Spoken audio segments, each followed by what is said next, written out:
നമസ്കാരം. ഭാരത് ലൈവിലേക്ക് സ്വാഗതം. തൃശൂരിൽ കോൺഗ്രസ് നേതാക്കൾ പണം വാങ്ങി മേയർ പദവി വിറ്റു എന്നാണ് ഇപ്പോൾ ആരോപണമുയരുന്നത്. തൃശൂരിൽ ഇടഞ്ഞു നിൽക്കുകയാണ് ലാലി ജെയിംസ്. മേയർ സ്ഥാനാർത്ഥിയായി ഡോക്ടർ നിജി ജസ്റ്റിനെ തെരഞ്ഞെടുത്തതുമായി ബന്ധപ്പെട്ട് ഗുരുതര ആരോപണങ്ങളുമായി കോൺഗ്രസ് നേതാവ് ലാലി ജെയിംസ് രംഗത്ത് വന്നു.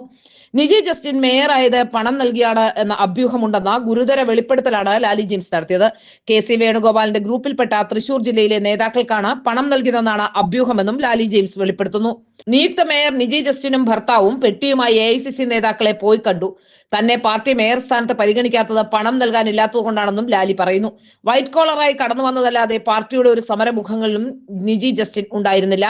കെ.സി. വേണുഗോപാൽ, ദീപാദാസ് മുൻഷി, മാത്യു കുഴൽനാടൻ എന്നിവരാണ് നിജി ജസ്റ്റിന് വേണ്ടി മുൻകൈയെടുത്തതെന്നാണ് പറയപ്പെടുന്നത്. എന്നാൽ ഇവിടെ അർഹതപ്പെട്ടവർ വേറെയുമുണ്ടെന്ന് ജില്ലയിലെ കോൺഗ്രസ് നേതാക്കൾക്ക് പറയാമായിരുന്നു. പ്രവർത്തനം മാത്രമാണ് എന്റെ മുഖമുദ്ര. പൊതുപ്രവർത്തന രംഗത്ത് ഇത്ര നാളും പ്രവർത്തിച്ചത് പണം ഉണ്ടാക്കാൻ ഉപയോഗിച്ചിട്ടില്ല. പൊതുജനങ്ങൾക്ക് വേണ്ടി മാത്രമാണ് ഇന്ന് വരെ പ്രവർത്തിച്ചിട്ടുള്ളതും. പാർട്ടി തന്നെ തഴഞ്ഞതിൽ കടുത്ത വേദനയുണ്ടെന്നും ലാലി ജെയിംസ് പ്രതികരിച്ചു. കൗൺസിലർമാരിൽ ഭൂരിഭാഗവും തന്റെ പേര് പറഞ്ഞിട്ടും നേതാക്കൾ തഴയുകയായിരുന്നു. ഒരു വർഷമെങ്കിലും മേയറാക്കുമോ എന്ന് താൻ ചോദിച്ചു. ഇടയ്ക്ക് 1 വർഷം നൽകാമെന്ന് പറഞ്ഞു. അത് തനിക്ക് വേണ്ട. മേയർ സ്ഥാനാർത്ഥിക്ക് വോട്ട് ചെയ്യുന്ന കാര്യത്തിൽ തീരുമാനമെടുത്തിട്ടില്ലെന്നും ഇതുവരെയും പാർട്ടി വിപ്പ് കൈപ്പറ്റിയിട്ടില്ലെന്നും ലാലി പറയുന്നു. പ്രിയങ്ക ഗാന്ധിയോടൊപ്പം വാഹനത്തിൽ കയറാനായി വൻ തുക നൽകിയിരുന്നു എന്ന വെളിപ്പെടുത്തലും അവർ നടത്തിയിരുന്നു.